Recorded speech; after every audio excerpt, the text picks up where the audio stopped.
În studio cu Ic bombere hiturile.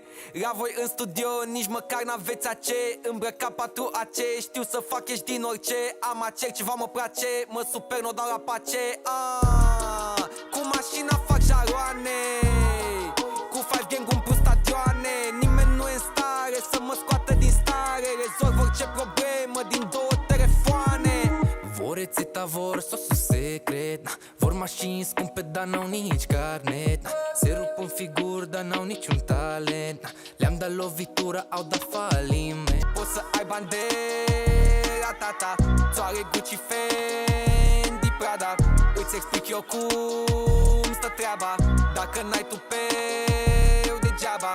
Numere, nu numere, cu băieții mei fac numere. Am tupeu, oameni numele. Noi dăm sos. S-a terminat când vin la microfon. Gami sos, v-am luat în vizor. Ochelari Dior, tricou Marcelo Buron. O dau mai bine decât voi și eu sunt afon. Chiar e afon. Când mă văd, îi apucă un fior. Nu-i niciun secret că fac bani și în somn. Dimineața mă trezesc, mă simt ca un campion. Și seara la petrecere mă fac avion. Și mi-am luat zborul, mi se spune Tarom. Wizz Air, EasyJet, redau jet repărilor. Cum îi bat travizoarizări, e usturător. Gami Escobar, pentru ei El Patron. Vor rețeta, vor, le-am dat lovitură, au dat faliment. Poți să ai bani de ratata.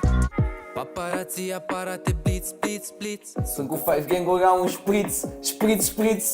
Noi dăm trendul, se frustrează și dau dis. S-au supărat pe noi că știm să facem Business. Poți să ai bani de ratata. Am tupeu.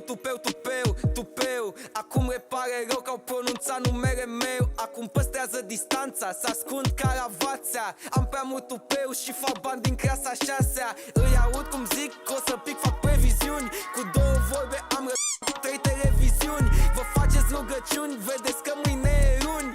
Treceți la somnic, nu mai fiți nebuni.